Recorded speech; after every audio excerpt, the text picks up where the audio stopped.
আমি জুলাই যুদ্ধতে যে অংশগ্রহণ করেছিলাম সেটা দেশের জন্য, গণতন্ত্রের জন্য এবং জনগণের ভোটার অধিকার ফিরিয়ে আনার জন্য। আমার সার্টিফিকেটের জন্য না, আমার নিজের সার্টিফিকেট দিয়া জাতির কাছে নিজেকে বিক্রি করতে হবে তার জন্য না। অর্থাৎ আমার দাবিটা সরকারের কাছে স্পষ্ট করতে চাই। 1971 সালে স্বাধীনতা যুদ্ধে যারা অংশগ্রহণ করেছিলেন তারা এদেশের বীর সৈনিক, বীরশ্রেষ্ঠ যোদ্ধা, তাদেরকে অবশ্যই আমার শ্রদ্ধা এবং ভালোবাসা।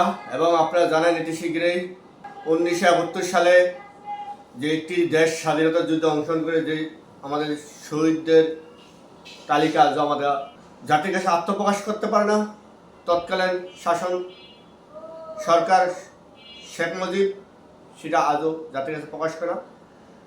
দ্বিতীয়ত হলো যে মুক্তিযুদ্ধের কথা বলা হয়, মুক্তিযুদ্ধের ইতিহাস নিয়ে কথা বলে, কিন্তু মুক্তিযুদ্ধের সঠিক তথ্যটা দিতে পারে না। মুক্তিযুদ্ধের ইতিহাসে আমরা গত আন্দোলন সংগ্রামগুলো যেমন গত মুক্তিযুদ্ধ মন্ত্রণালয় যে তালিকা প্রকাশ করেছে তার ভিতরে অধিকাংশ মুক্তিযুদ্ধে ভুয়া মুক্তিযুদ্ধ ছিল, যারা ভুয়া মুক্তিযুদ্ধের কারণে জাতির কাছে মুক্তিযুদ্ধটাই স্বাধীনতাটা ঘৃণিত হয়ে দাঁড়াইছিল।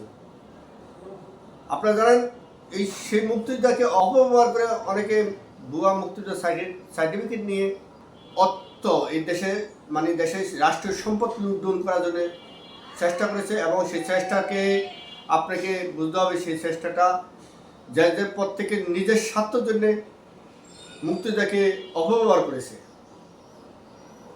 আমরা সেখান থেকে শিক্ষা নিয়ে বলতে চাই 2024 যারা আজকে বিশাল একটি 36শে জুলাই যুদ্ধ বলা হয়, 36শে যেই 5 আগস্টে স্বৈরাচার শেখ হাসিনা এই দেশ থেকে পালিয়ে গিয়েছে এবং স্বৈরাচার শেখ হাসিনা এই দেশ থেকে পালাতে বাধ্য করেছে, সেটাতে আমাদের কেউ কোনো দল বা কোনো গোষ্ঠী পুঁজি না করে না করতে পারে, সেদিকে আমাদের সজাগ থাকতে হবে। আমরা চাই না একটি আন্দোলনকে বা একটি গোষ্ঠী বা কোনো দল সেটাকে বেছে এবং সেটাকে তাদের পকেট বলে সেটা পুঁজি করে দেশের রাজনীতিতে তারা একটি অপপ্রচার বা অপকর্মতে জড়িয়ে যায়। আমি বর্তমান সরকারের কাছে কয়েকটা দাবি। 1 নম্বর হলো মুক্তিযুদ্ধের সার্টিফিকেট, সেটাকে বাংলাদেশে এখন এই মুহূর্তে আর মুক্তিযুদ্ধের সার্টিফিকেট বা মুক্তিযুদ্ধের বাতা মুক্তিযুদ্ধের বন্ধ করা আমি বিরোধ অনুরোধ জানাচ্ছি। দ্বিতীয় কথা হলো 1971 সালে যারা যুদ্ধ করতে যে শহীদ হয়েছে তাদের শহীদের তালিকাটা জাতির কাছে প্রকাশ করার জন্য জোর দাবি জানাচ্ছি।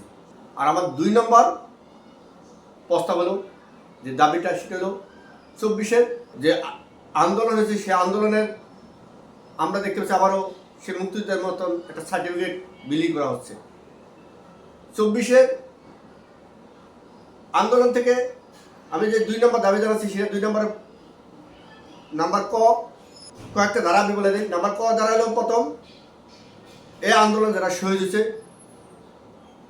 সকল শহীদদের ফ্যামিলিকে এক জায়গায় এনে এবং শহীদ পরিবারের মতামত নিয়ে ওদেরকে একটি সরকারি অনুদান দিতে হবে, যে অনুদানটা সন্তান, স্ত্রী, বাপ মা সবাই ভোগ করতে পারে। কারণ ওই সন্তান যদি বেঁচে থাকতো তার বাবা মাকে দেখতো, ওই সন্তান যদি বেঁচে থাকতো স্ত্রীকে দেখতো, ওই লোকটা যদি বেঁচে থাকতো তার সন্তানকে দেখতো। অর্থাৎ এমন একটা বয়সভূষণ দিতে হবে যে বয়সভূষণটা আর ফ্যামিলির সকল মেম্বারে পায়। বা কাউকে চাকরি দিলেন, সে চাকরি এভাবে দিতে হবে ওই সবাই ওই চাকরির মাধ্যমে ওই ফ্যামিলিটা চলতে পারে। দ্বিতীয় কথা হলো 2 নম্বরের সে খটা হলো আমি এটা বলতে চাই যারা এই আন্দোলনে আহত হয়েছে তাদেরকে সরকারি অর্থায়নে চিকিৎসা করে সুস্থ করতে হবে এবং তাদেরকে তারা পঙ্গুত্ব বরণ করলে বা কোনো কারণে তারা অঙ্গ হারানি হলে তাদেরকে রাষ্ট্রীয়ভাবে একটি বড় অঙ্কে অর্থ দাও, আজীবন চলে যেতে এবং নাহলে একটি সরকারি চাকরি তাদেরকে দেওয়ার জন্য আমি জোর দাবি জানাচ্ছি। এই 2টা দেওয়ার পিছনে আমি একটি কথা স্পষ্ট বলতে চাই যে একটি মানুষ যখন কোনো সন্তানকে দিলে চাকরি দিলে তার মা সেক্ষেত্রে বেনিফিট না পেতে পারে, ওই সন্তানের দ্বারা পেত, কিন্তু আরেকটি সন্তান যখন চাকরি পাবে, সরকারি চাকরি পাবে, দেখা যায় ওই সন্তানের ঘরে বাচ্চা আছে বা ওয়াইফ আছে, তারা বেনিফিট হবে না। এই কারণে এরকম কিছু করে দিতে হবে যে সকলে বেনিফিট পায় এবং সকলে উপকৃত হতে পারে।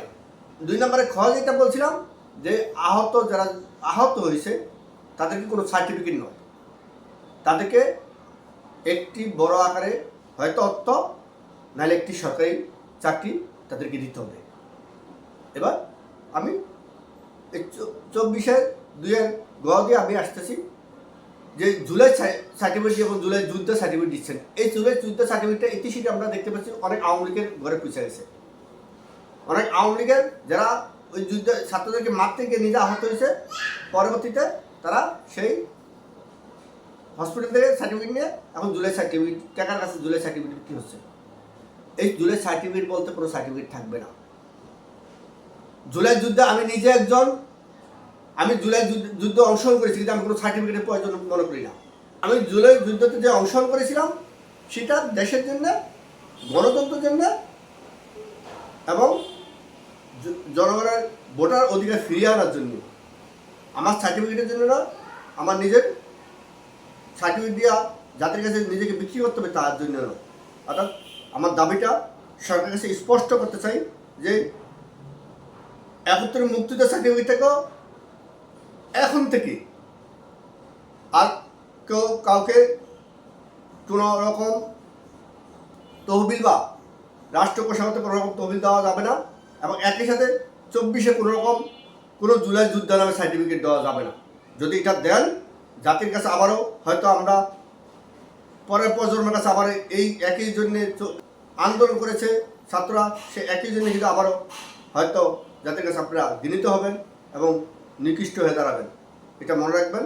আগামী দিনে সেই অবশ্যই আমি যদি আপনারা আগামী দিনে আমি সেটা বড় আকারে জাতীয় প্রেস ক্লাবের সামনে প্রোগ্রাম করে এই দাবিগুলো আবার তুলে ধরবো। এ বলে আমি আমার সরকারের সকল মন্ত্রীর কাছে অনুরোধ করবো যে এই যে দেশকে বিজন সৃষ্টি না করে একটি সুন্দর পরিবেশ গড়ে তোলেন এবং সকলে মিলে দেশটাকে গড়ে তোলেন, এবং এই দেশটাকে গড়ে তোলার জন্যে সবাইকে ঐক্যবদ্ধ দেশপ্রেম হতে হবে, দেশকে ভালোবাসতে হবে। এটাই হলো মূল কথা।